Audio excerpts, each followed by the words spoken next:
Just Paul Brown Stadium. Just like you said, I'm a hard 5-1-3 Bengal fan, but you about to trample all over me, sacks and all that. Nah, sprinkle me in the ocean. All right. Big, had some deep sea fishing, catch a big marlin. Toss you out there, something like bury that. me a butt. I'm serious. All right, well, there we go. We got two non-sports venue answers, so.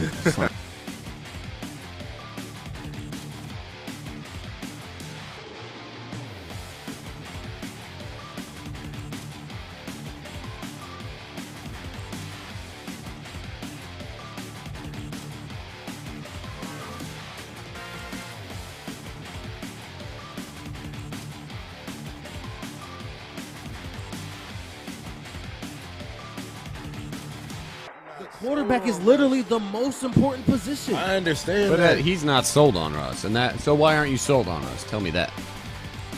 Last 2 years, Is it because of Man. Pete Carroll? I mean, it He's hasn't been- been. he's He got us slumping. thinking DK really that dude. Russ has not looked like I himself. think he for the last relied 3 seasons. more on that Legion of Boom defense, and then he's going to do the same early thing here on, in of Denver. course. What has he done with what Tyler Lockett? Like, I mean, what has he really done People to know who Tyler solidify Lockett is himself? because of us. I'm not sold on, man.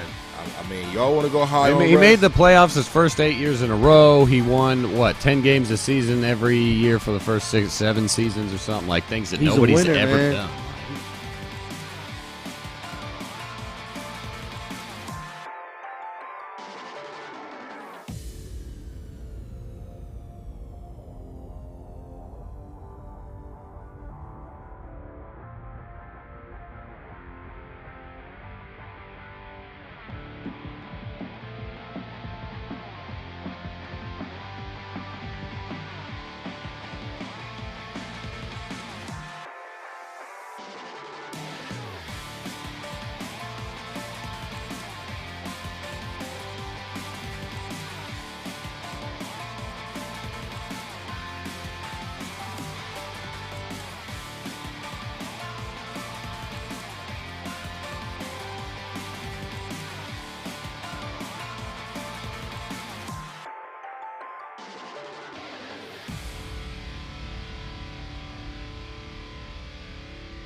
Welcome to another live edition of That's Debatable. My name is Ryan Dietrich, here with my guys, Jeremiah Bays, Will Ward, and the man behind the desk, Adam Dell, as always. We are live here in Columbus, Ohio at the Yamo Media Studio.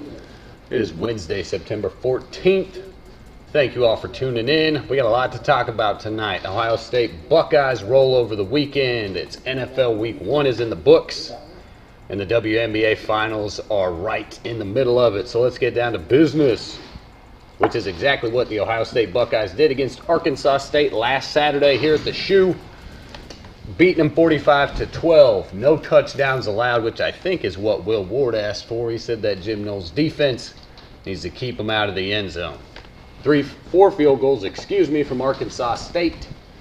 Buckeyes cruise. C.J. Stroud, he completed 16 passes, and 4 of those were touchdowns. That's a 25% touchdown rate. Marvin Harrison Jr., 3 touchdowns, had 7 catches, $184. Yes, sir. He went crazy. A nice, strong bounce back from the Buckeyes, which is exactly what we needed. Thoughts on the game, fellas? 2 things. I didn't like. We did give up a couple big plays. Of course, no touchdowns. That's fine.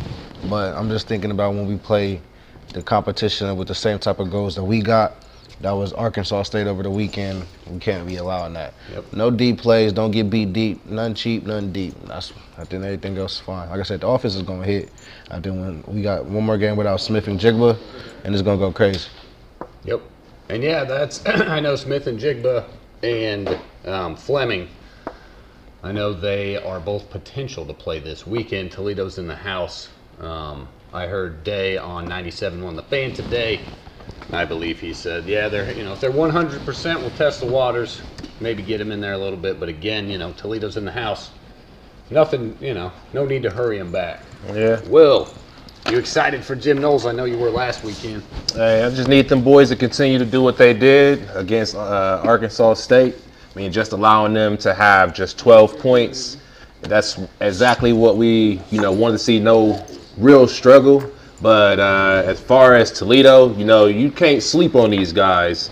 Yeah, we seen what happened with a couple of upsets over this past weekend. You know, Appalachian State, Marshall. We're gonna get to those, but Toledo, those kids are gonna come and this is in-house, in-state, not rivalry, but some of these kids that played at Toledo, they're gonna want to come and say, hey, maybe I was overlooked, maybe I didn't get the shot. So they're gonna want to come in and try to get their shine on. So we see Toledo players that's in the league now. You know, shout out to my guy Tyson Anderson, that's on Cincinnati, and the guy that's up in Cleveland, the backup running back Kareem Hunt, both Toledo products. So you can make it to the NFL out of the MAC school. So every week, Ohio State's going to be the focus of trying to get someone knocking them off. So you can't take them lightly, but at the end of the day, we all know what's going to happen, man.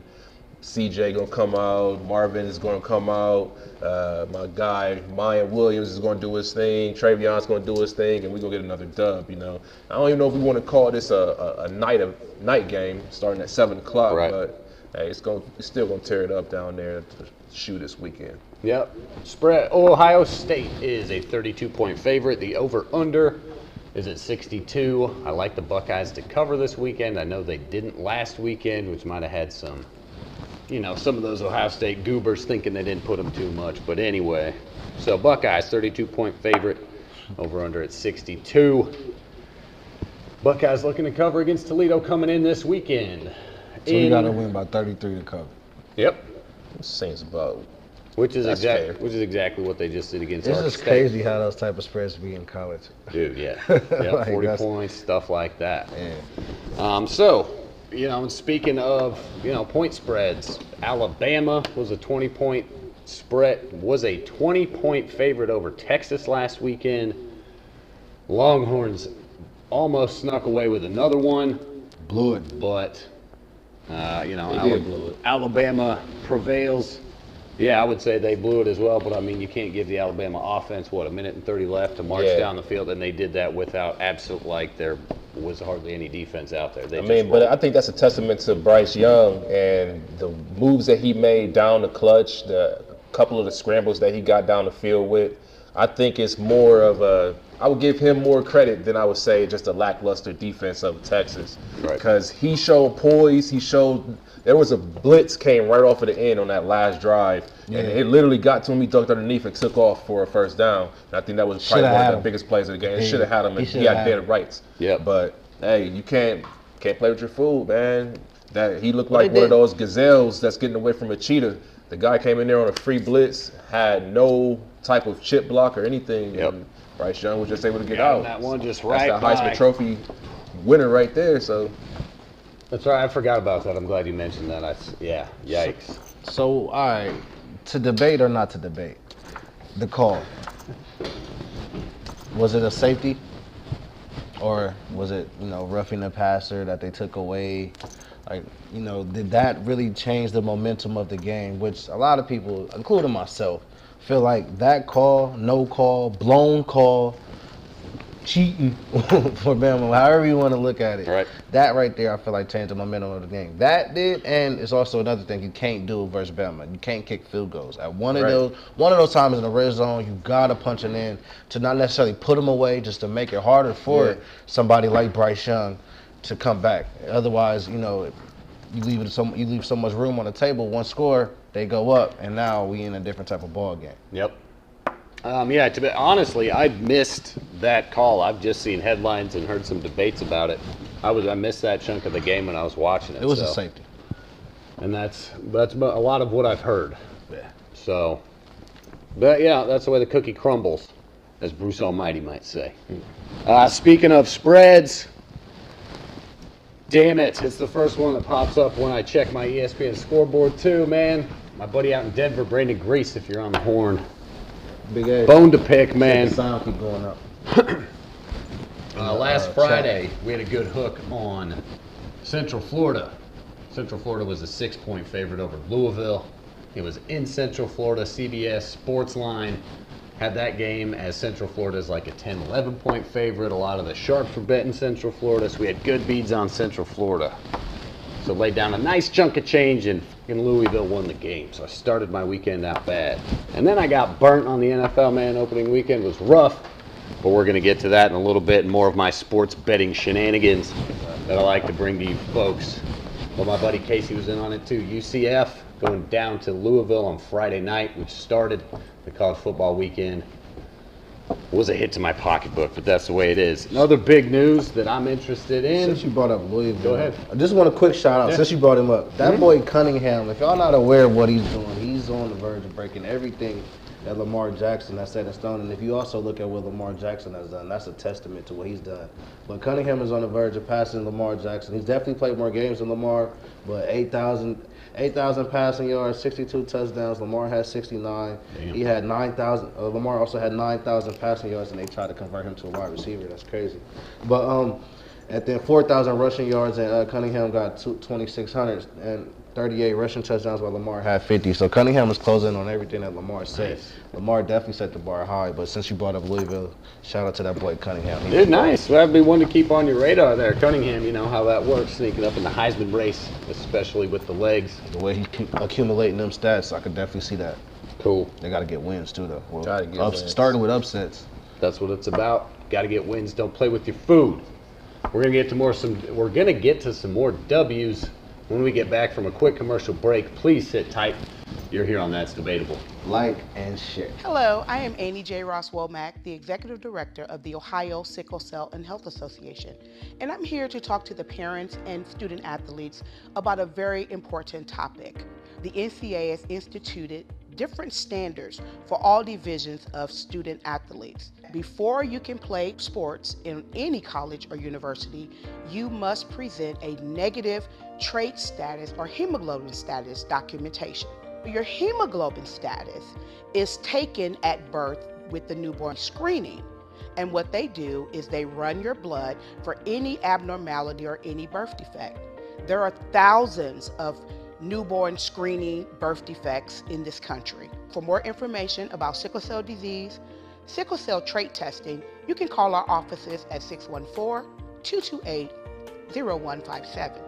Or you can visit us via web at ohiosicklecell.org.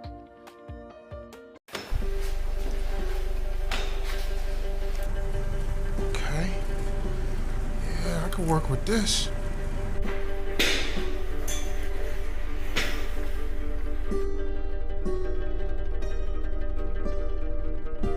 It might be a trap. Don't have time for that!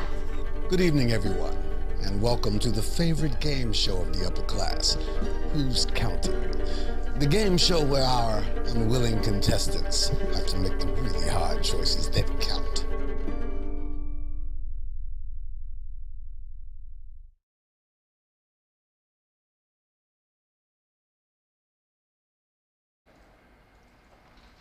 All right, welcome back to That's Debatable. Thank you for sitting tight. Hopefully we've got some audio issues corrected for you fans still watching. We don't want to be giving you that funky noise in your ears. But let's see, I don't know how to phrase this. The funky noise that's been going around Lincoln, Nebraska has finally been vacated. That was the other big news over the weekend. Nebraska going down to Georgia Southern at home, 45-42. Nebraska starts the season out 1-2. Scott Frost has been fired. I saw that. He's a Nebraska legend, national champion, all sorts of, quarterback lore. He was the dude. He was undefeated at UCF. Speaking of, their pseudo national championship, I mean, his coaching trajectory was off the charts. It seemed like a perfect fit to Nebraska. The local boy coming back home, and man, has it been rough. I think his record is 16-31 in the last 4 years in Nebraska. It's been rough in the Big Ten. Dude, yeah, it's going down, and actually it's so bad that Nebraska could have saved $7.5 million if they would have waited till October 1st to fire him, which is that bad. 2 weeks away. Gotta get him out of here. That just means he's toxic in the building. That's really what that means. Yep. To get him out so fast, it's not just about losing on the field. You got that right. Doing behind the scenes. Yep, and there's some his because he's a legend, he's town. probably carrying himself as such. And yeah, some legends should have died when they died. And the problem is they try to let the legend live on. Yeah, that's there's some rumors about his behavior, you know, the bars and streets of Lincoln, and you know how those things go. So anyway, Nebraska, right? Dude, right there ain't ain't much going on. But anyway, that's the other big news. Nebraska coach Scott Frost has been fired. Man, Nebraska's got to turn it around. It's been some rough years for all us Huskers out there in the heartland, but you know. Probably since like 95, right? 95, early 2001 national championship against Miami. They got their doors blown off, but I mean, with Eric Crouch as my candidate. They had a few years through, through the early 2000s, but man, last 10, 15 years, it's been rough. So, but anyway, got to hit rock bottom. Only one way to go but up. So, that's it around the college football landscape. I mean, there's a ton more to get to, a ton more to talk about, but we got some things to get to. Buckeyes, I believe, are sitting at number 3 this week with Toledo coming into town, but we're going to keep it local. And my guy Jer right here is going to hit us with some City League high school football here around the city of Columbus. And for those of you that don't know that are still watching, Ohio Football Weekly airs on Yamo Media Network right before this show. I believe it starts at 6:30 with Mr. Marty Bannister in here. Marty, he's awesome. He's got a ton of knowledge. They had the coach from Pickerington Central on today and some other guests, so they really do a good job of covering high school football around the state of Ohio. So tune in Ohio Football Weekly, Wednesdays at 6:30 on Yamo Media. And I'm going to turn it over to my guy, Jer, for the City League. Excuse the yawn, fellas. Excuse the yawn and the stretch. That's something you should never do on camera or on mic for the kids out there. But sometimes, you get to do that. But just to touch on the City League last week, it's a little bit sour taste in my mouth because of my Eastmore Warriors, but I'll get to that. Starting with the City League North scores from last Thursday. Now, this score is wild. Shout out to the East Bulldogs because they put up a 70 ball versus Centennial. Ooh. It was 70-8. So, yeah, I'm pretty sure a lot of people played that day. It was like probably third string quarterbacks probably got in. I wish I had like some on-field knowledge of how that game actually went because I don't, because just looking at that score, that's crazy. But yeah, they put up a 70 ball. Shout out to those young men at East. Lyndon McKinley won over Mifflin 26-6. Bexley had to pass the sticks to Beechcroft. They had Beechcroft put up 21 on them. You know what that means? 21. They got their 4 downs and they gave up the sticks, and that's what happened. Beechcroft got the dub. This is another high-scoring game. Northland put up 56 against Whetstone. North. Yeah, shout out to them Vikings. So it was a big Viking weekend this weekend. I might pull out some cheese later. But 56-12, Northland over Whetstone.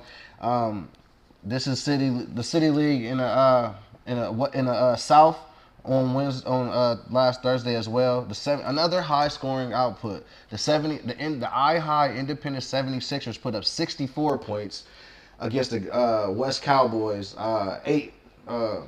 64-8. That score is crazy. I don't know what's going on with some of these schools that's only getting 8 points and giving up these large margins. But on Friday night, City League South, Afrocentrics put up 6 points against South, and they had 36, so that's another spanking. Briggs beat Walnut Ridge 18-0. Shout out to Briggs, and I can't believe it, man. Marion Franklin, they've been struggling, and I know I've been talking about Marion Franklin trash, but they went into Eastmore and they beat the brakes off Eastmore. My Eastmore Warriors had to pass the sticks. It was 22-0.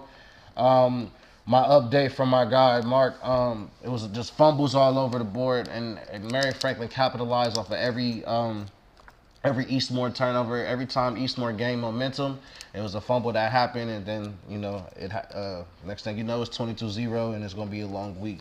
It's been a long couple of weeks at Eastmore, walking them halls and on that Archie Griffin field. But this Thursday coming up tomorrow, Eastmore, hopefully we can get back on track. We go to Independence, who is coming off a strong W. They are 2-1. Eastmore is now 1-2. They haven't won since week 1, and that's Thursday in the South. Friday night, West versus South. West is 0-3. South is 3-0. Walnut Ridge go to Afrocentric. They're 1-2, and Afrocentric is 3-1. Briggs go to Marion Franklin, and of course, and last week Bishop Hartley finally got their dubs. This isn't the city, but Bishop Hartley finally got their dub. It was 40-31. Hawks over the Rockets. They beat that school. Went down to Cincinnati. Yep. Archbishop McNichols, I believe it was. Yep. Shout out to the guys over there at Bishop Hartley. Deontay Hubbard. He's been running all over a lot of guys. I think he's up to probably about 8 or 9 touchdowns at this point. So they go down, or I guess it would be up, over. They go to Lima this week. So, hey, boys, keep on rolling, and we'll see you soon coming back. When they get back to the city, they'll still be on the road, but they'll be back here against the Sales. So It'd be a less than 30-minute drive on the road. Right. Back to back, to Cincinnati, Lima. Dude. Hey, the Road Warriors for a reason. Man, that's tough, too, in your senior season. You ain't even get to play against, play at home in the crowd, man. But anyway, all right, there it is. 70-8. My guys at Centennial, man. I live right next door. I'm going to have to go down there and start hollering at them during practice or something. Get them straight. That's an academic school. Nothing against the kids on the football field, but academics where the real money's made. Yeah, right. Nothing against those kids. For real. They got baseball in their pocket too, man. They got baseball school. That's where the money's made. Yeah. Aaron Judge coming up on 65 home runs this season. He just hit 57 or 58. There you go. There's only been 4 guys who've hit 64. Mark McGuire twice, Bonds and Sosa. Judge and Judge, big asterisks. Well, they got big muscles. That's why they hit so many home runs. But Aaron Judge banked on himself before the offseason, didn't sign a new contract. He said, dude, I'm going to go out there and smash it, and y'all going to pay me twice as much coming up in the offseason. And he's right, kind of like my guy Lamar Jackson. I knew you were going to might be doing, dude. I should have put that bet in too. That takes us right into money-making NFL. We'll do a little week 1 review. We did our picks here. We did that on air. I went 8-8. You both went, what, 9-7? Is that right? 9-7. 9-7. So I'm trailing in our weekly pick 'em. 9-6-1. Houston and Indianapolis, they did tie. So, dude, we don't know how to figure that one out. Well, we counted it as a loss. You want to? All right, yes. Speaking of that tie, I'm gonna hammer my 3-team parlay last week. I had my 3 locks. All they got to do is win. Indianapolis, Cincinnati, San Francisco, they're all 7-point favorites. All I got to do is win. Took the money lines 3 times. $75 to win 98, I think. Shit. 1 tie and 2 losses. Should have bet it the other way around. I would have been right. But, sorry, man. It's all good. We get back on. I got a Thursday night bet that I'll lay down here in a minute when we get to the game. Week 1 recap. Thursday night was hot. Buffalo Bills look unstoppable. They took care of the Rams.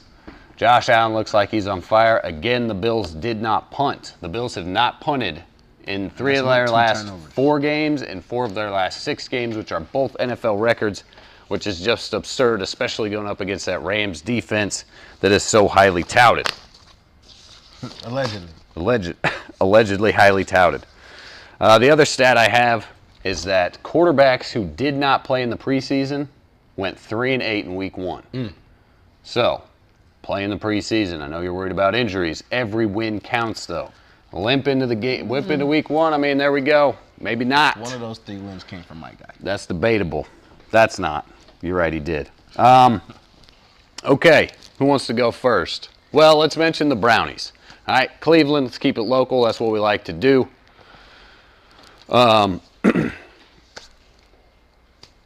Cleveland, Carolina, man. I was on the Carolina wagon. Baker still just... I wanted that plant that flag moment. He got 4 fumbles, none of them lost. But he kind of balled a little bit, got him back in the game, got him in the right position to get the lead, and a 58-yarder to win the game. Yep. I mean, stuff like that. I got it. 58-yarder, you were right. Yeah, some crazy, because I looked at the longest kick this weekend was 59, and I think he had the second longest kick. But that stuff like that you just can't control, man. I can't take nothing away from that. That game was on while I had my intention while I was watching that other Ohio team and that other team that's not too far from Ohio. Man, that was Also bananas. watching that man that you just mentioned, Lamar Jackson, see how he handled New York. So it was a lot of games going on around that Cleveland time. But Yep. I was definitely rooting for Baker. I'm still rooting for Baker. That doesn't change for me. But Like he just didn't get that. You like the underdog. I'm in both. He likes You that. like the- he likes that attitude. He likes that Baker. Yeah, I'm trying to figure it out, What, man. the anti-hero? Hey man, I don't know what it is. You got a big You heart ain't got- for Baker. you You got a ain't- big heart for You ain't got Pickett. You ain't got to explain Trying it. to figure out what it is, Hey, man. Kenny Pickett's a baller, and Baker's just been my guy. There ain't So no. talking about it fantasy there or ain't, like there real ain't, life? ain't no I figuring wouldn't it out. choose It's just- Baker Mayfield as my fantasy quarterback. I would not do that. No, that's I a don't good call. I don't recommend that at all. Dude, but yeah, that's Cade York, man. That big boot 58-yarder, he made it look pretty That's his easy. name. I couldn't remember his Yeah, name. he might be one to sneak on your fantasy squad, man. Hey, Kickers are always I good. just snuck on the kicker from Atlanta? Yep. Young Hoku. Dude, man, he was money last year, too. I had Matt Gay, but Yep. I felt like the the Falcons is going to be doing a lot more kicking. The Atlanta Hawks, yeah. Dude, yeah, no, he was money last year, too, so that's good. And yeah, shit, if you He's had actually a team captain as well. If you had Rodrigo Blankenship on your squad, he gets drafted in fantasy leagues. He got cut week 1, man. Shit, that's the shelf life in the NFL. He was a pretty good kicker. I mean, a couple years ago was, everything's right as rain. 2 years later, you're out the league. And that's the way it goes. They just rolling until they could get to the Deshaun. Hopefully they could keep it afloat. They started off 1-0, so that's good for them. And hopefully they could take it into next week when they play Detroit. Yeah, Detroit. Right. Which I actually got Detroit be a winning good that game. But that's the very game. That's a toss-up for real. Yep. All right, Willie. What? Oh, sorry. You want to take it? I'm sorry, You man. cover the other You wanna- Ohio team. You want to take us through? What you want to know, man? Well, I don't know. Everybody at this point should have seen what happened. So, first of all, I just want to apologize to my man Ryan for, on behalf of all of, Who They Nation. Got my man some money out of his pocket. We're going to make it up to you. Put the money this week. All right. Guaranteed. Lay it down. They don't believe in the Bengals, but we know Will did. But I did know one thing. So I'm going to just take you through the first drive of the offense in Cincinnati. First possession. Just bear with me. It's only going to be a little bit. First play of the game or the offensive possession, sack. The one thing that everybody kept making notes of was a sack by, my guy, Mr. Brr. Second play was a pick six, back the other way. So kind of preempted. It was probably going to be a difficult game. First throw of the season. That could First throw of the it could be their season. season in hindsight. It's not because if you We haven't made it to watch, hindsight yet. yeah, if you continue to watch, you've seen things develop. But I mean, it is what it is. I'm not going to say that the Steelers didn't play to what we thought they were. As I said before, in the words of the late great Dennis Green, if you want to crown them, crown them. They were what we thought they were. So we let them off the hook once again. Mr. McPherson, hey man, you can't really put that on him. They said the long snapper, that was the problem. But you can't. I don't want to get into the things that made us lose. It's 3 phases of the game. Offense, defense, and special teams. And the offense can't be the only ones that's trying to get points. Yep. We've seen how the Steelers defense. Shout out to Mika Fitzpatrick and T.J. Watt. They look phenomenal. Yep. But we got to be able to score on either a defensive, the same way they had a pick six. You got to be able to get some kind of stop. We was making Mr. Trubisky look like he was supposed to be there, and he didn't really do too much. They shut their defense. He almost gave out. He kept out in the game. Yeah, the defense shut their offense down the second half and only allowed them 3 points. But still, it was too much of trying to battle back from that first half. So, man, I ain't worried. That's why I came here ready for the day. We on to Dallas. We off to Dallas land, Jerry's World, and hey. We're going to be sitting up in that first class. We ain't got nothing to worry about right now. You know what I mean? Feeling one of those type of moves once again. So we're going to get down to Dallas. Where's Dak? I don't know. Who knows where Zeke is going to be at? But we going to be there with the first dub of the season. So we'll be back in Cincinnati with the dub in our pockets. We ain't got no worry. Just put your money on it. We got it. That one. What's the line, 10? Whatever it is, we cover it. All right, so as you said, the first play of the game was a what? Seven What and did a half y'all points there. allegedly address this whole offseason? So, as we just preempted to the quarterbacks, You know, they didn't really play in the preseason. That's the same thing that happens. None of our offense played in that I can't speak preseason to that. either. My quarterback didn't play in week 1. So I'm asking you, y'all addressed the line, and the line looked like what? It was T.J. Watt. That's all it was. It was the whole It was T.J. front, Watt and You're both what's his right. name? You're both right. He was putting a lot of pressure on him. I don't care about his name. Nah, it wasn't Bush. Big boy up front. I'll look I can't at it. think of I'll his name. see if I can pull it up for He's you. slipping my mind right now, but the interior defensive tackle, Hayward. Oh, yeah. All right, Casey. Yeah. My question to you is, so should you be worried about this line? Look me in my face. Hold on, give me the camera, man. Week Look me 1. in my face, man. I ain't got no worries. No worries at all. Believe that. There's no worries. Because one thing that I do know, that team showed fight in the second half. And they're going to continue to ride behind Joe Burrow, Joe Mixon, and we ain't even getting to the three-headed monster. They took one of the monsters out in T. Higgins. Yep. So that offense is still going to be dynamic. It's still going to make plays. It's still going to be electrifying. We've seen the plays that Jamar was making, even though his toe tap was not all the way, was on some Kevin Durant for a couple of seconds, toes on the line type thing. You know what I mean there. No shots to your boy Kev. That's funny. But no worries. We're going to be all right. Hakuna Matata. Yeah. All right, next question. Just like last year, slow starts in the first half. Yeah. And to pick it up in the second half. Yeah. It's the same thing. Cardiac cats, we've been there. They'll get you to the Super Bowl. That's not going to always get you to the Super Bowl. I can tell You're you that. right.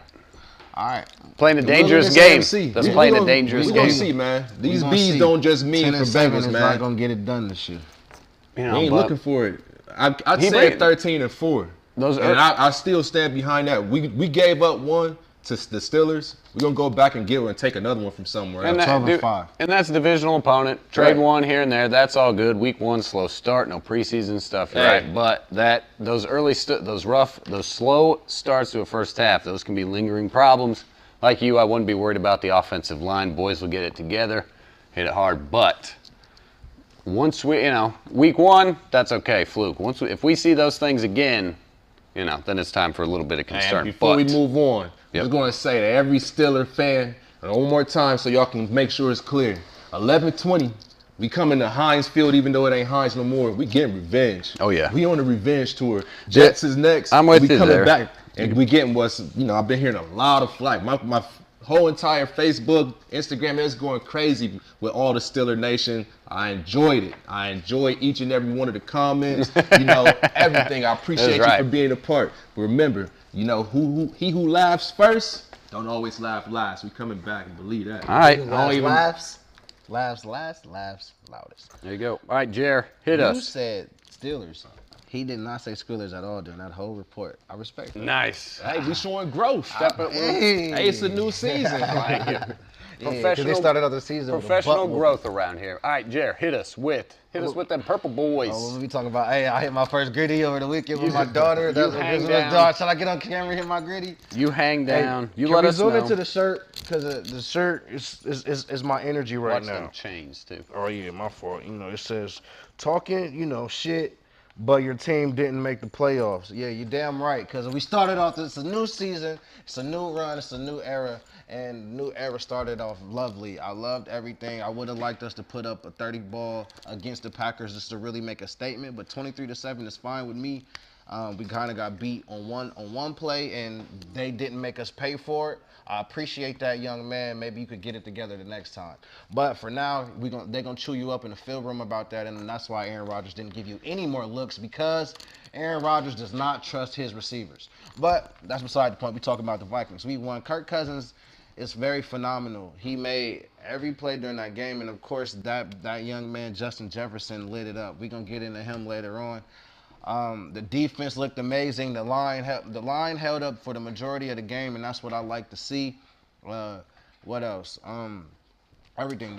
Greg Joseph, the kicker that I killed last year for missing a 26-yarder against the Cardinals. Yeah, he just set his career high with a 54-yarder. I know he ain't got the long one the weekend. Your boy McPherson do, but you also don't got a dub, unlike my guy. So it is what it is, man. Shout out to the special teams. Like you said, 3 phases of the game, and we excelled at each phase of the game: offense, defense, and special teams. And if we can maintain that, we'll be fine for the rest of the season. I can't really tell because, Kirk Cousins he's on a 3-game win streak against the Packers, so I don't really know what that game means. I got to see us Monday night against the Eagles because the Eagles is really solid. They had a nice win. They gave up 35 points to the Lions. Yep. So I don't know. I feel like if they struggle, and if they struggle with Swift, they might struggle with Cook and Madison too. We'll see how that go. I can't wait for Monday night, and that's when it really gonna start. I like it, man. Yeah, JJ looks good. Let's talk some bets. I told you guys, man, I'm rooting for Kirk Cousins MVP this year. And that's the funny thing. I was looking at it like Monday night. Odds or moves. this would have been when? Thursday night, I think. Kirk Cousins was 41 to win the MVP. Throw 25 bucks on it, that's $1,000. The next day I was like, all right, I think I'm going to do that. It was down to 39 to 1. So I got 35 bucks on Kirk Cousins to win MVP. It'll pay like $13.50. So I'd take that. That's good money, man. That's a long shot. That's good money. It's a long shot, money. but I'm Buy okay low, with. win high. Yeah, why not? Hey, I mean, I that's don't a know good what the return. bet is on JJ over there. I'll bet JJ before I bet Kirk. Well, and they say JJ's got better odds. you know there's no To an MVP? receiver that has ever run MVP though. So If they didn't give it to my man Cooper Kupp last year when he deservedly so won it, I don't see what JJ could possibly do unless he do break the 2,000. Right. He have to break his goal is to get 2,000 yards. He have to break And see, that. but- and the Vikings, we have to be like the outright #1 seed for that to even happen. And that's why if you're betting, that's why you bet the quarterback. I mean, JJ, his odds are lower. He's like 20 to 1.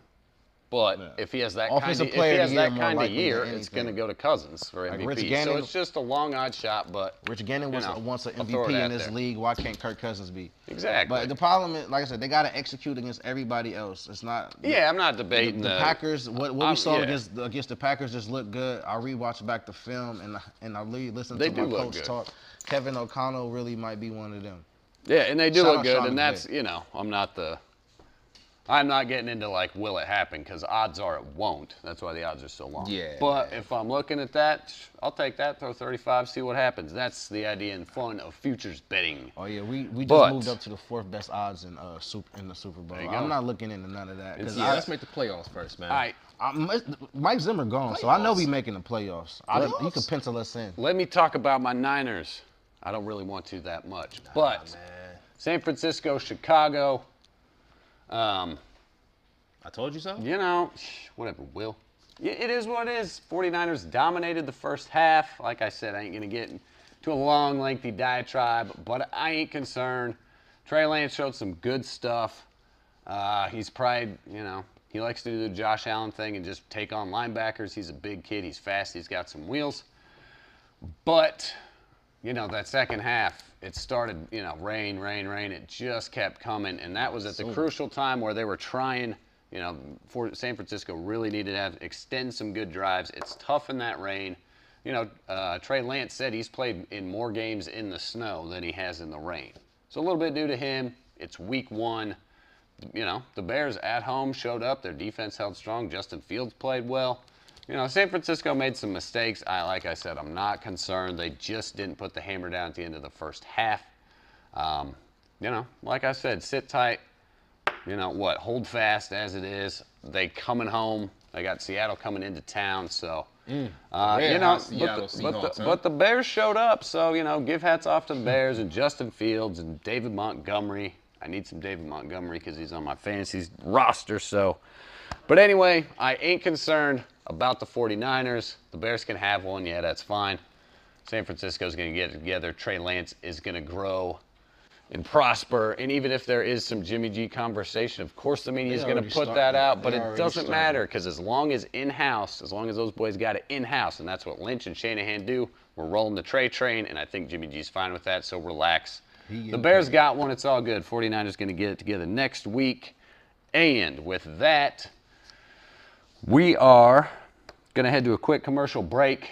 It's that time. When we come back, we're going to hit you with our Ballers of the Week. Best performances from week 1. One of our favorite segments. We gonna ball out. We're going to ball out. That's right. So if you're in the chat, hit us with your Ballers of the Week. We'll take a peek at them during commercial break. But we'll be right back with That's Debatable here on the Yamo Media Network. I miss Baller of the Week.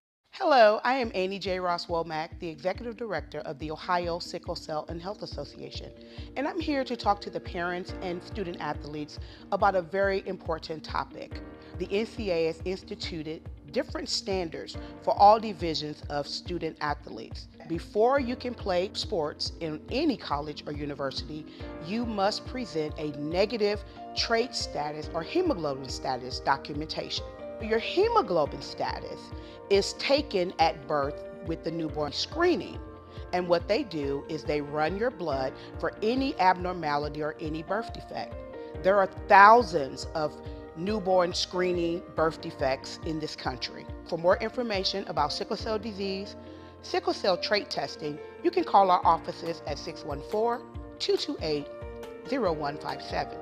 Or you can visit us via web at ohiosicklecell.org. Let's talk Bishop Hartley. You're off to an 0-2 start in your senior season. What do you guys need to do to turn that around? We really just got to focus in on practice and like the little things like executing our plays better, defense running the run gaps, and we got a lot of young guys stepping up this year. So I think like a lot of guys getting more experiences. So that's good. We're always playing tough games. You play both sides of the ball, linebacker and tight end. Which do you prefer better? You like hitting guys more? You like running routes and catching? I like hitting guys more. I like sagging quarterback. I like doing that. I want to take it back to this season for you, Anthony. You guys have 8 road games to start the season off with. Just tell us a little bit about how tough that is about playing on the road. And this is senior year. Are you going to miss playing in front of those home fans for most of the season?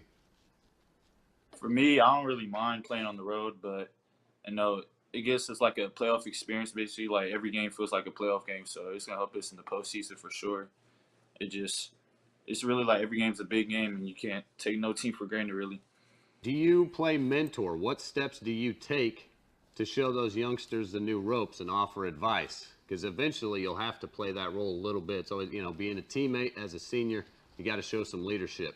What steps do you take to help those underclassmen? Just really mentoring them, trying to teach them little things, or like for my positions group especially, like just trying to teach them little techniques and how to get off blocks, how to block, how to run routes, just different stuff I can do to help the younger guys like be better and basically get on the field and contribute. So I'm going to lighten the load up here real quick, a little bit of easier question. So when you getting prepared for a game, what's in your headphones? Where you listen to before the game to get you jacked up? There you go. I'm listening to a lot of Detroit music like Baby Smooth, Rio the Young OG, A.K. Vandermont, like people like that. That's all I like to listen to. Yeah, thanks, Anthony. Best of luck to you. And we'll keep an eye on you. As you know, we'll be calling some of your Hartley games. You're easy to see out there on the field at 6'4", big man. Best of luck to you and stay after it, all right? All right, for sure.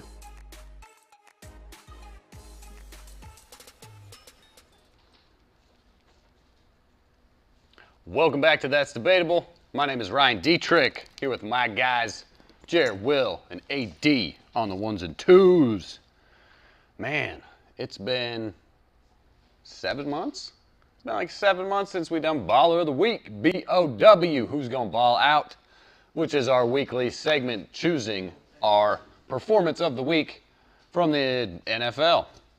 Occasionally, we did a college football one, I think, one week too, but anyway. I made Kenneth Walker my one. There you go. When he ran all over Michigan. You showed me that New York Jets, the Jets QB from like week 5 or 6. Mike White. I was going to say, I only remembered White Lightning was the only reason you showed me that. I was like, White Lightning. Mike White stepped in for like one game for the Jets, 2 games for the Jets. Was that the upset of the Bengals? That was somebody. Just leave that alone, man. No, I'm trying to think. Why was he your baller? Well, I said that we're going to be back for revenge against the Jets, but continue. Dude, you got that recollection. That's funny. And so the NFL put out, I think Jared might have shared it on Facebook, the NFL put theirs out. They named their player of the week for the NFC and AFC. AFC, Patrick Mahomes. NFC, Saquon Barkley.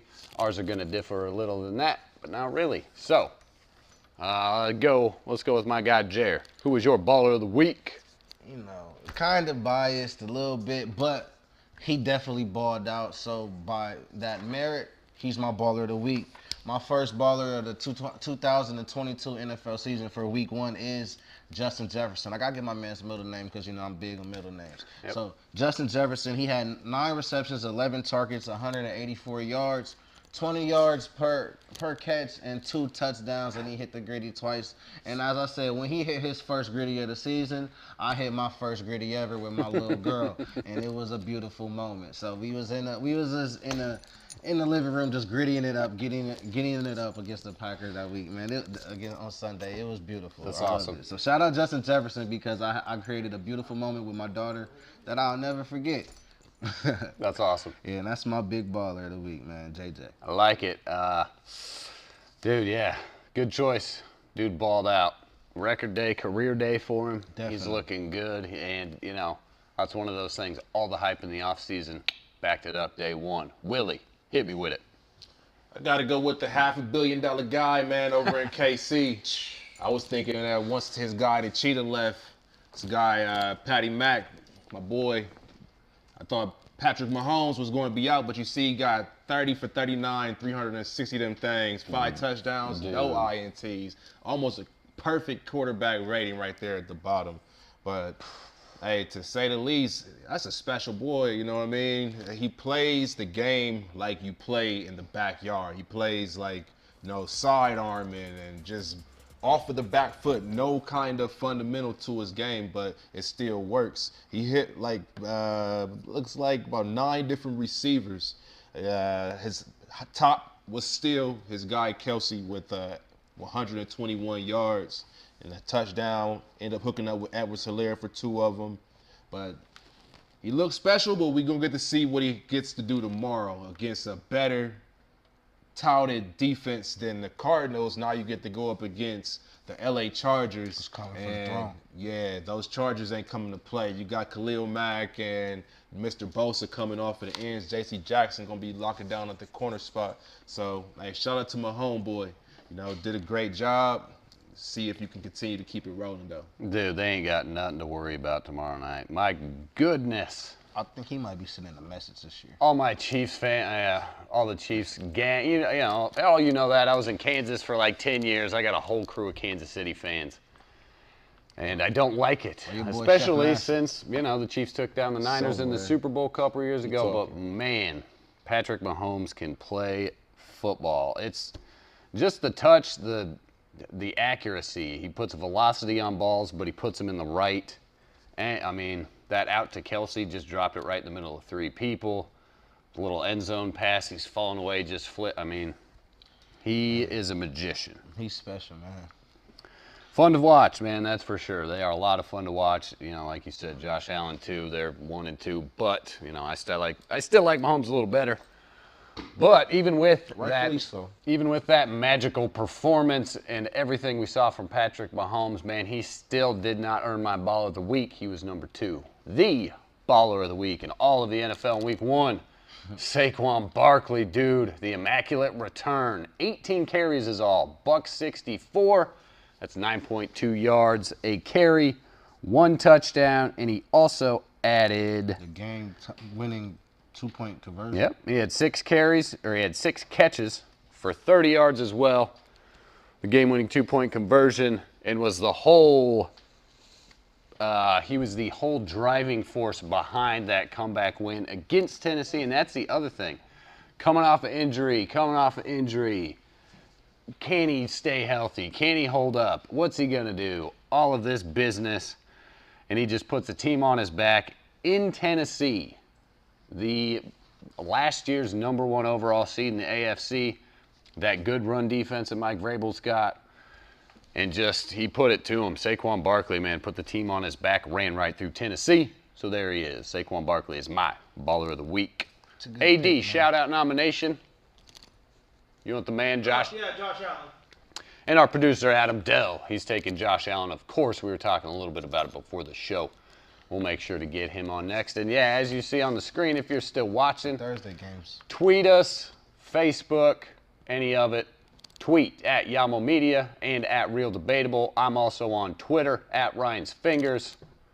You can find us all there. Let us know who your Baller of the Week is. And let's get to it. A lot of people chose JJ. But there are some, but quick, just to wrap up. You gonna throw out some nominees? Yeah, man, just a quick wrap up for the some little biscuits of the week for Week 1. Other notable ballers, man. Like we all know, like you said, Patrick Mahomes He led all quarterback stats, 360 yards and 5 touchdowns, so shout out to that man.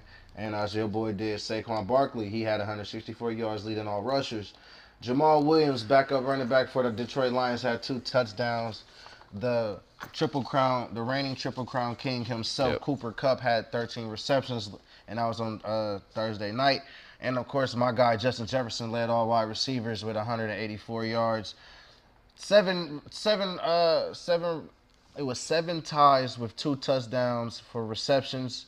And so shout out to those 7 men. And linebacker for the Giants, Kamu Kruger-Hill, had 18 tackles. Also shout out Minka Fitzpatrick. Evan McPherson, I know he didn't get the game-winning kick, but he had the longest kick of the weekend with 59. But really shout out to the man in Cleveland because he's the man for the weekend, honestly. And also the man that's in the Saints. He had a game-winning field goal. But the defensive player of the week, Minka Fitzpatrick, 14 tackles, the block extra punt, 31-yard pick six, anything you need. It probably would have been T.J. Watt if he was able to finish the game, but Minka definitely balled out, and that's my defensive player of the week. But them is just your other notables from week 1. Excellent. So shout out to them. Huge shout out to Minka. Yep. I got one quick comment. I see Rico Freeman in the chat, and he says 49ers shouldn't be sold on Trey Lance. And I kind of agree with that. I'm not necessarily sold on him. I like the skill set. I like where it's going. It's definitely going to take some work to progress. But what I'm sold on is sticking to the damn game plan. You make the decision. You stick behind your guy. You grind him out there. You're going to have to work through those kinks. Throw him in the fire. He's already been in the fire a little bit. So, like I said earlier, once it starts a trend in poor play, once we hit week 6, 7 like that, if things aren't, then we get to that conversation. But I'm sold on the idea of the game plan is going with Trey Lance, and he's going to get it together. That's what I'm sold on. And let's see, 9:28. All right, it's 9:28. We are getting to Will Ward's top 10. We've got Candace Allen coming up at 9:45. Join us for WNBA Finals. That was me saying I wanted to talk real quick. Oh, I'm sorry. Yeah, no, I understand. It didn't come through right. You're good. You cannot judge Trey Lance. Did you see the weather in Chicago? Like, the slide at the end? There's no way you can judge Trey Lance off week 1. Give him 4 weeks at the minimum. And then we can see if he's something. But don't write him off in week 1, just like you don't crown a team in week 1. You don't write a team off in week 1. It's week fucking 1. Yeah. And that's all I wanted to say. And that's what he said. He said it's going to be tough to stick to your game plan in that monsoon, but it's good to see what the kids got. And, we're not necessarily writing him off, and I know Rika wasn't either. But hey, Mike Martz says, I don't know if you guys seen what Mike Martz had to say about both of those quarterbacks. He has something bad to say about Justin Fields, who was the winning quarterback. Yeah, well, there you go. We have to pull it up another day. But and I think I saw that when I was at the gym today. Headline on, Skip and Shannon or whoever. It's, time to worry about Trey, and it's just, I'm throwing my water bottle at the TV. Anyway, not quickly, but Will Ward, top 10. Will Ward's top 10 power Make rankings. it real quick. Wait, excuse me. If you put that cowboy hat back on, we can do Von Miller's top 10 power rankings. Let's ride. Let's ride. Or if you're in Broncos country, left wide. All right, so we're going to keep it real quick and simple.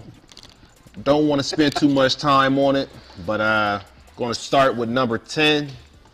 I got the Philadelphia Eagles. I have to put one NFC East team in there, and they're going to be probably the number 1, seeing how the other 3 is going to be struggling for spots. I mean, they got to win barely against the Lions. The Lions took them to the brink, but we obviously see who Jalen Hurts' new favorite receiver is. He connected with A.J. Brown, 10 for 155. But we keep on rolling. Number 9, got the New Orleans Saints coming in. They played ATL, and that was another one of those nail-biters. The homie Jameis was down there. He was looking pretty good, 23 for 34, 2 touchdowns, hooking up with Jarvis Landry now, 714, and Ohio State product of itself, Mike Thomas, got 5 for 57. Gonna keep rolling. The 2023 Super Bowl champions is gonna be at number 8. There's a little struggle in the beginning of the game. But they look good in the second half, shut that offense of the Steelers down. A couple blunders on the special teams is the reason they couldn't get it together. I know why. But it's because it was Mitch. Yeah, anyways, man. I'm going to go to number 7. I feel like this number 7 team is going to be riding out pretty soon. May not see them in the top 10. Okay. If they continue to play the way that they played against the Bills. And that's the Rams. The receiving core, I'm not sold on, even though you got your triple crown thread. That's last year, man. That stuff is over with. And I don't think Matthew Stafford, he's looking like the Matt that almost was back with the Lions, even though he won no playoff games with the Lions. He's here with a Super Bowl ring. Give him respect. That defense is going to be carrying this team a lot longer, but I think they can be working their way up out of this top 10. Number 6, I got the Chargers. They played the Raiders. Held the Raiders to 3 points in the first half. And you're going to see this defense really get a test tomorrow. Like I said earlier, with the Chiefs coming in. We're going to roll and make Jared happy that his team finally made the top 10, put them at number 5. Those boys put some respect on their names. Still not really respect on Kurt Cuddy, but definitely the guy that he's throwing to, man. And the Justin Jefferson does look special. Adam Thielen does look good, and that defense made Aaron Rodgers look like he might be thinking like about playoff Aaron. Yeah, playoff Aaron for sure, man. I'll give you that. Number 4, I got the Ravens. Now these guys gonna be scary good, you know. Yep. How my man Shady McCoy say, give these dudes crazy work. So I think that the man who's got denied, who's his own agent, Mr. Lamar Jackson, he's gonna be on a tear this season. I think he's gonna be making a point to why he should should be getting paid, if not more than Deshaun Watson, a little bit of the same. Number 3, I got my baller of the week himself, Mr. Patty Mack, and his boys who had took on the Cardinals. Nothing spectacular on that Cardinals defense, and that's why Patty Mack lit them up for 360 and 5 of them things. Number 2, gonna roll down, Tampa Tom. Tom's been crying all week. Giselle is now, saying that he needs to spend more time with his kids possibly and all that other stuff.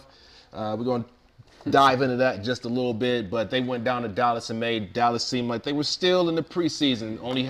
Let them guys get 3 points, and Cincinnati's going to take a page out of Tampa Bay's book and go down to Dallas and do the same.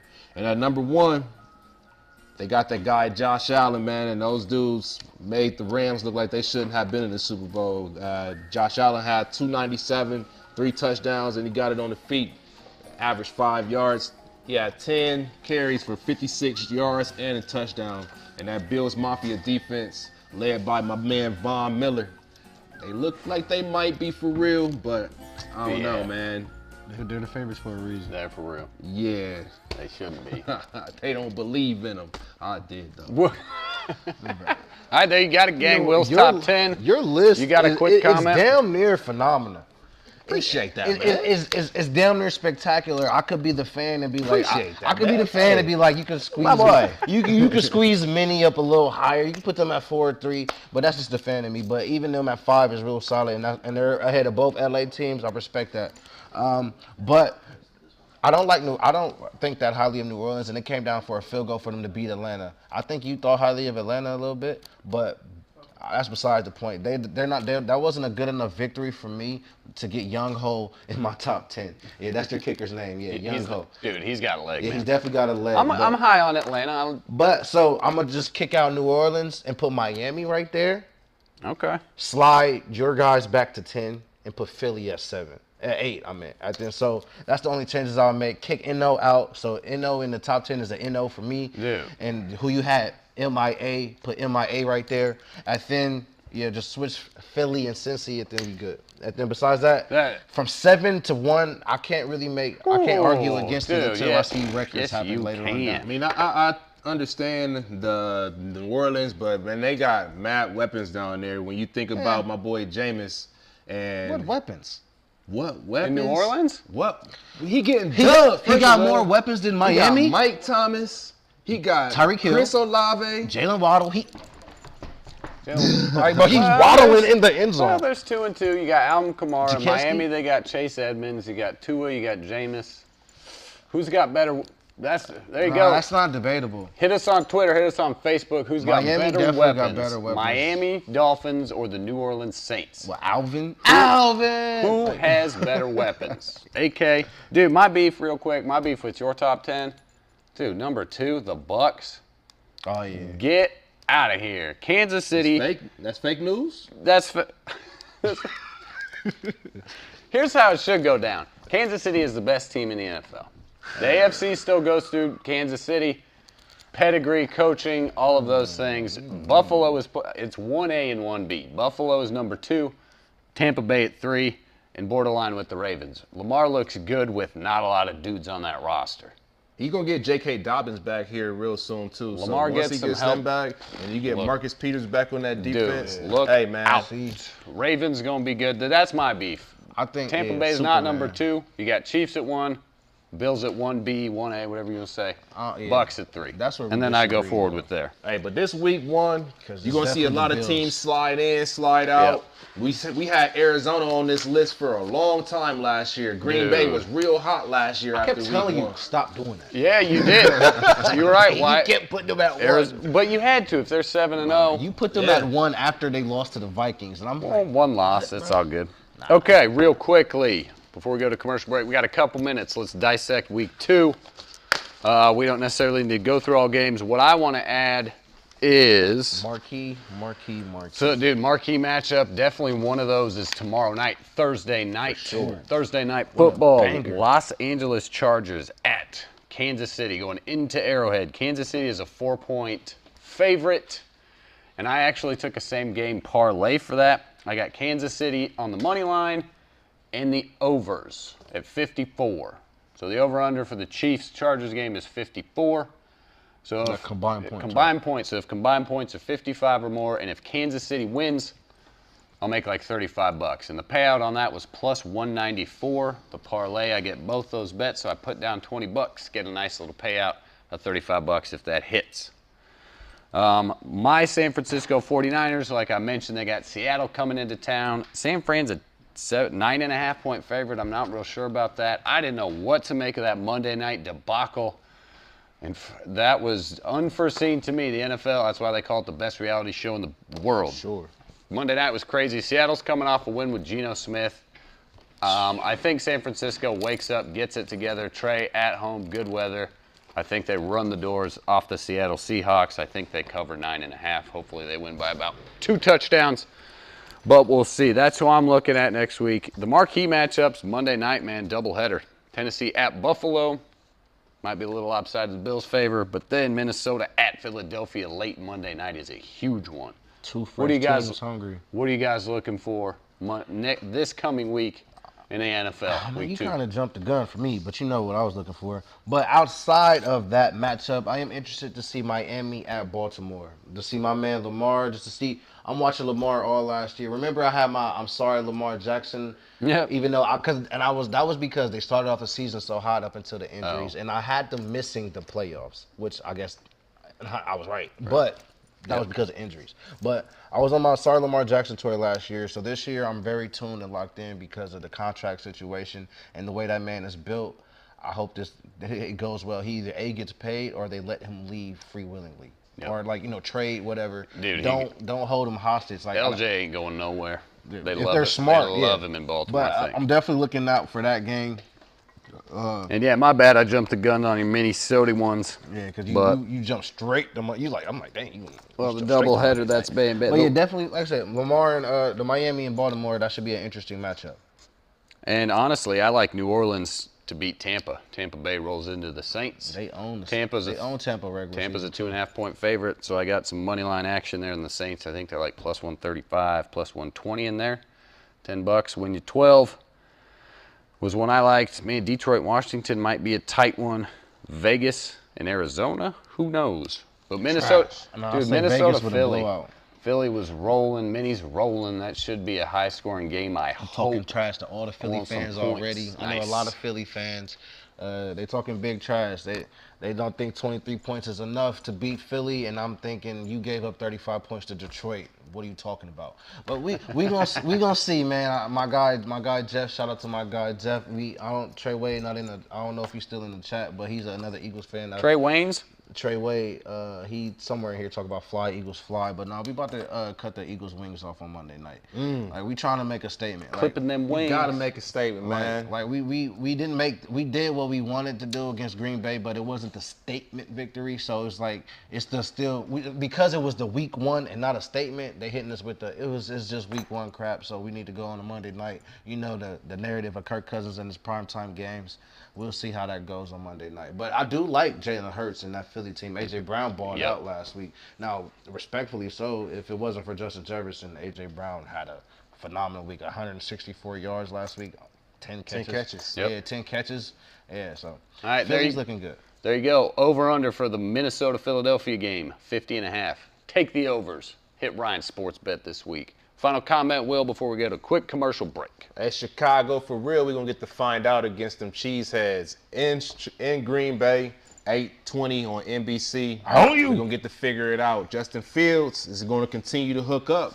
But I think that one was one of the games that I'm looking forward to, along with one of Baltimore against Miami.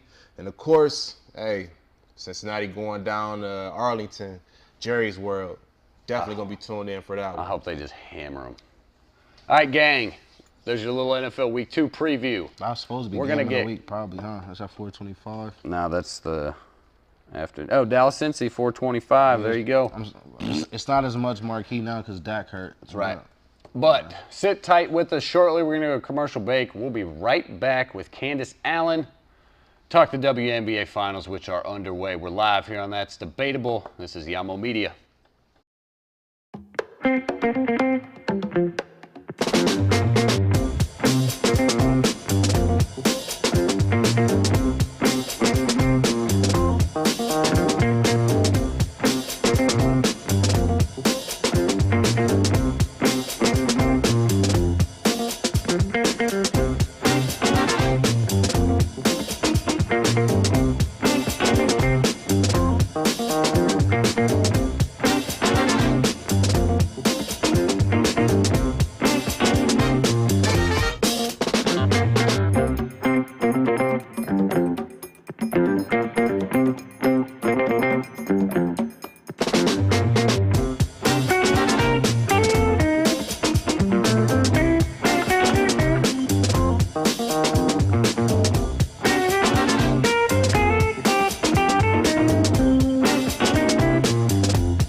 Work with this.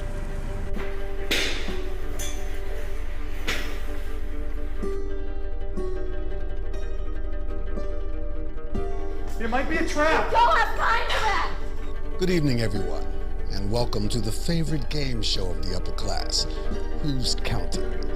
The game show where our unwilling contestants have to make the really hard choices that count.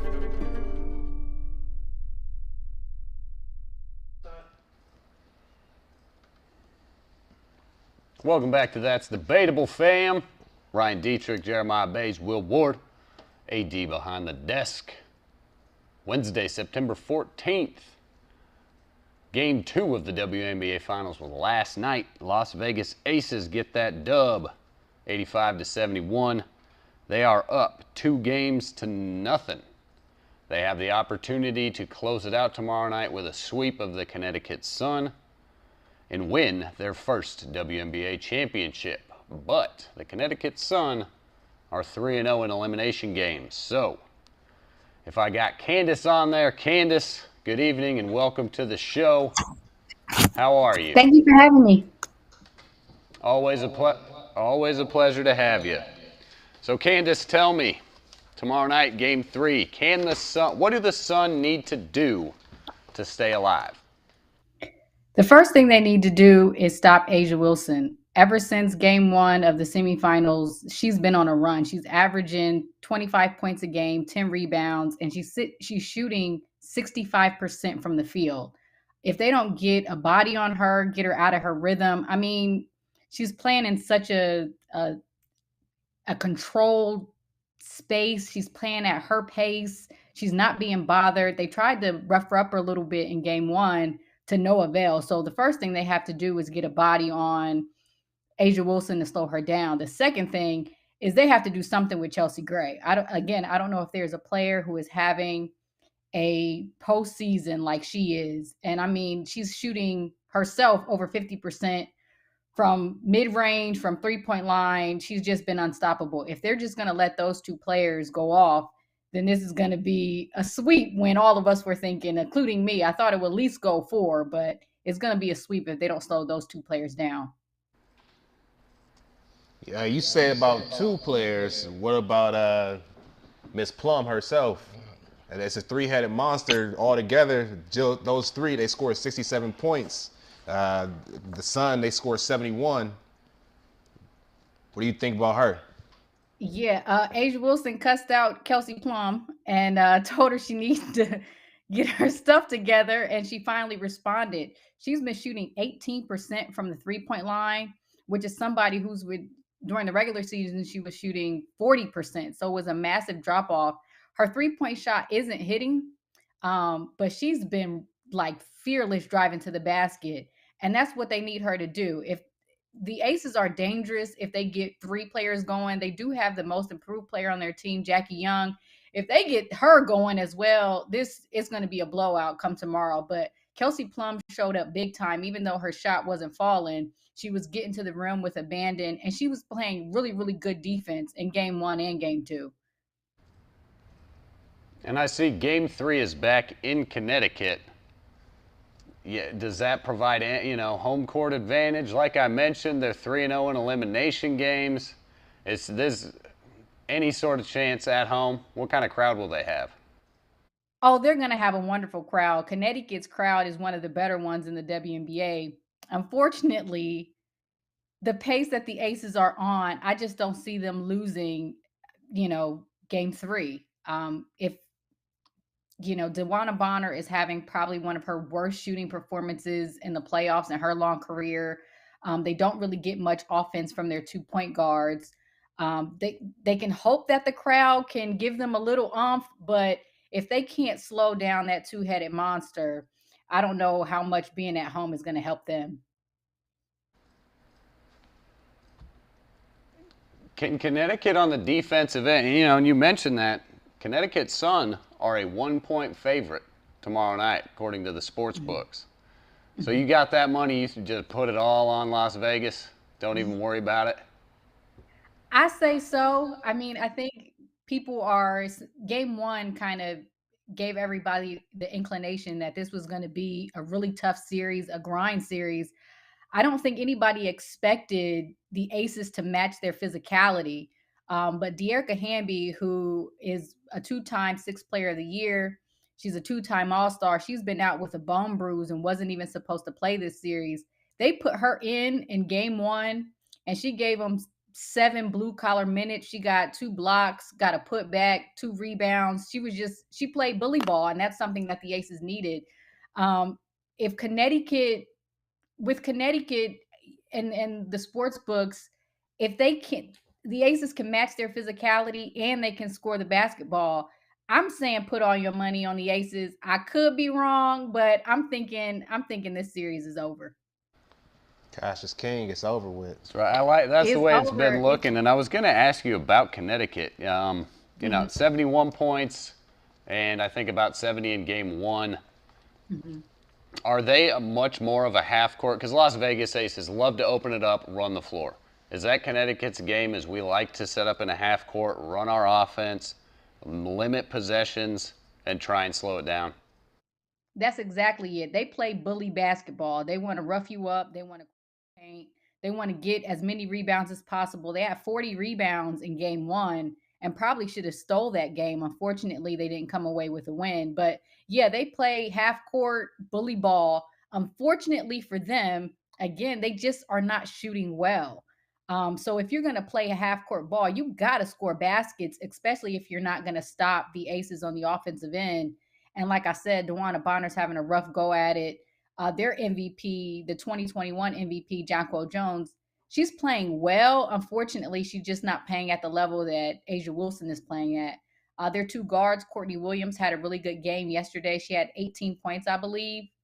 If they can get that production out of her and hopefully get DeWanna Bonner going, I think they could have a chance. But yeah, they're half court. They're a half court team. They like to rough you up. They don't want any fast break points. They want to muck the game up a little bit. But unfortunately for them, the Aces were willing to go chest to chest with them, and they won that battle. I like it. Yeah, I was going to ask you about Jonquel Jones. I know she's, the former MVP, so thank you for touching on her. Jer, anything? Mm-hmm. I mean, respect to the Aces, you know who he was rooting for. They're not here no more. The sky is falling, that's what I said. Yep. So, my girls didn't make it. So that's what I was rooting for. I'm just ready to see the ceremony for the Aces. Go ahead and I tip my hat to Asia Wilson and my girl. We was just talking about her, Will. Chelsea Gray? Yeah. Or Kelsey Plum? No, not Plum. Chelsea Gray. That girl was out there looking like KD that night against Bree Stewart and them. So I'll never forget. She's definitely, probably. She's not. She might not get Finals MVP. That still might be Asia.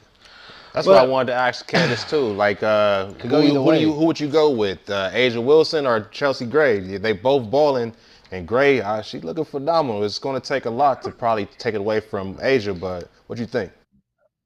I'm a put my money on the first time. I don't know if it's happened in the NBA, but I'm gonna put it on the first time there's gonna be a co-MVP in this series. I don't know how you can give it to either one without giving it to the other. What Asia does on the offensive end and defensive end, that's why she's the MVP of the league. Chelsea Gray is having one of the all-time greatest playoff performances that we've ever seen.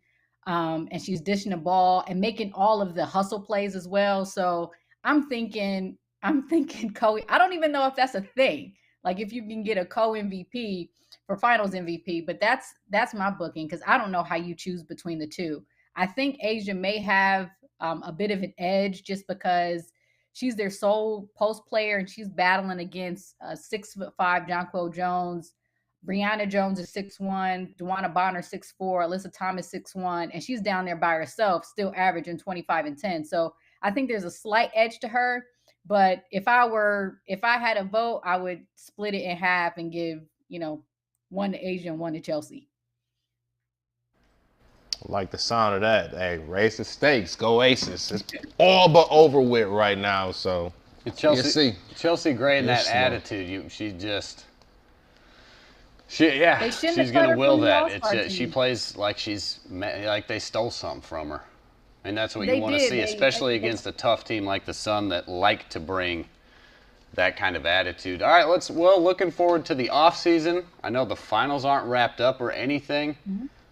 Can you talk to me a little bit about any big free agents on either of these teams? Like, are the Aces? Can they hold? Do they have the funds to keep this star-studded team together? Well, that's the dangerous thing. The Aces have all their core tied up for at least the next 2 years. Asia signed a max contract earlier this year, so they'll have her for 2 more years. Chelsea Gray re-upped, Kelsey Plum re-upped, Dearica Hamby re-upped, and Jackie Young re-upped. So their entire team is going to be together at least for the next 2 years. And Asia's only 26 years old, so who knows what that team can be going forward. So they're all locked up. The Connecticut Sun, however, nearly every player on their team is a free agent. So I don't expect that team or the coach to be there next year. I think it was good while it lasted, unless they do one of these massive turnarounds and, give me a Cavs down 3-1. I expect this team to be split up. They may be able to keep Jonquel Jones. I think that should be their main focus.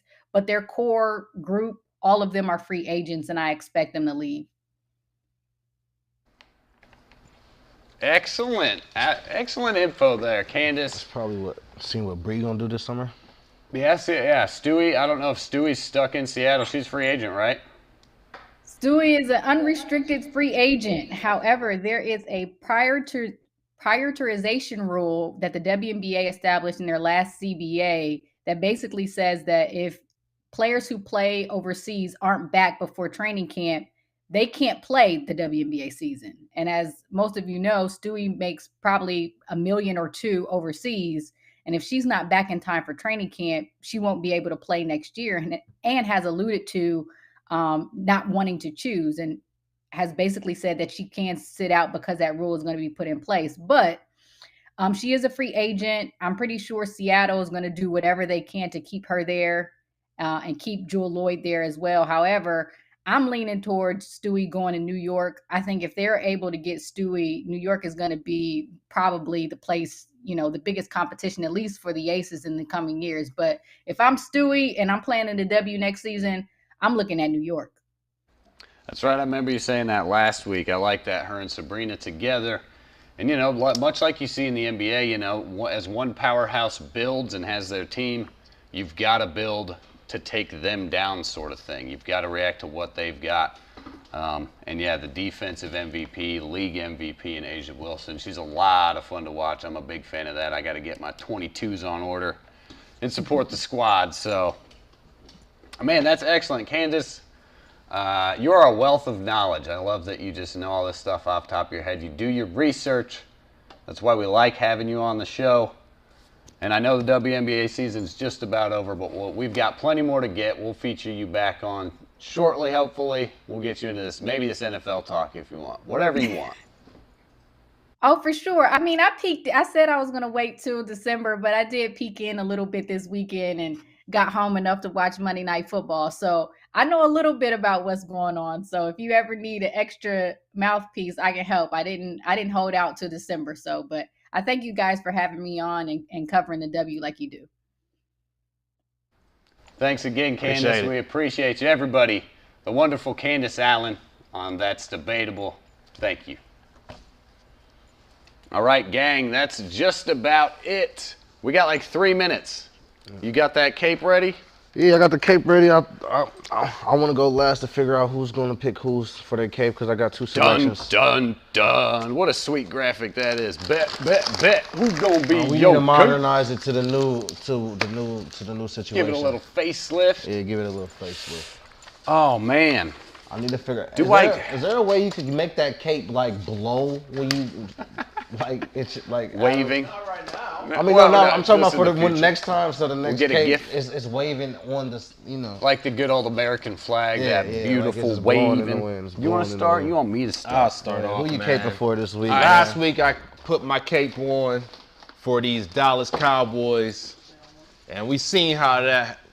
Yeah, we seen what happened with them. So we gonna take advantage of them this week, and now I gotta put my cape on for the team that's going down there to see Dallas. Gotta put it on for these boys because I need to shut up all the naysayers that's saying that the offensive line is overhyped. Y'all took care of them in off season and came out looking the same exact way. So go down to Dallas. Like I said, we gonna sit back, first class flight, put our feet up, and we're going to go down to Jerry's World and take care of business. So that's what I want to put my cape on for, man, Cincinnati. All right, bro. I like that. Sticking with that the was homers. easy. You went with the homers. So, yeah, man. Well, Ryan, I'm going to jump ahead of you real quick. You hope they do that in Jerry's World, where I'm going to bring you over here to Jerry's World. And I'm going to put my cape on for the Superman himself because everything he do is very Superman-like, and that's heavens no. This is not 2015. Lamar Jackson, people. He got a tough matchup against a hot Miami team that's coming in. There was a lot of offseason acquisitions. Tyreek Hill been balling. But I'm definitely going to put it on for Lamar Jackson. And I'm also going to put on my Vikings cape. You know I'm always caping for my Vikings. We do got a big Monday night game against the Eagles. But I want to see Kirk Cousins and my team go ahead and handle that. But it's really for Lamar Jackson. Just keep balling out, prove these people wrong, and go get your money. You heard it here. Ahead of NFL Week 2, who needs to put on their Superman cape and lift their team to a victory? I'm going with Jared Goff, the man in Detroit. Yeah. They had a hell of an effort. They played the Philadelphia Eagles real tough, hung up some points. DeAndre Swift is a stud. Amon-Ra St. Brown is coming along. There's a little bit of hope there in Detroit. Tell you, man, they do have. They still got Jameis cooking up. He's in a hyperbolic time chamber right now. They've got Washington, the Washington Commanders coming into town. Washington snuck out a late win, so it'll be a tight one. So I'm putting the cape on for Jared Goff and them Detroit Lions to get it done here ahead of week 2. And if you're in the chat, if you're still watching us, hit us in the chat. Hit us on Twitter at Yamo Media. Who is your Superman cape ahead of week 2? Who are you caping for? Thank you, Jared. Tweet at us who you caping for ahead of week 2 in the NFL. We'll see when we can come up next week. But for Ryan Dietrich, and that's debatable, that's all I got. It's been a beautiful Wednesday night. We thank you folks for tuning in, chatting with us, listening, spreading the love. So thanks again, folks. And real quick, before next Wednesday, the big announcement is we are moving the show to Tuesday night. And we'll have to clip this. We'll put out some notes. We'll make some new graphics. We are moving That's Debatable to Tuesday night at 7 p.m. Eastern. So a day ahead, no longer on Wednesday nights. It'll be easier, earlier, hopefully easier for you to tune in. So That's Debatable next Tuesday night at 7 p.m. We'll switch it up.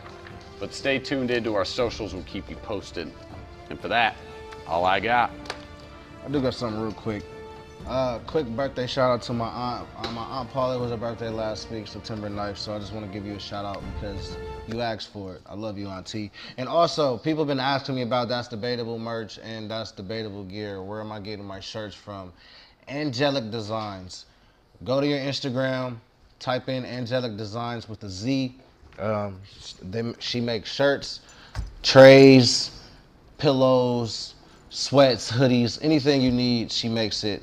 Angelic Designs, just type it in. When you ever see me in person, you'll be able to, where is it at? Click the link. You can take a picture. It's right kind of by my rear. Sorry about that. But yeah, click the link, Angelic Designs, makes merch. I'll bring in the trays and stuff next week when they get done. But yeah, that is us from That's Debatable. We excited for another week too. See you guys next Tuesday. It wasn't close. Was close. Looked like a Joe Burrow pick.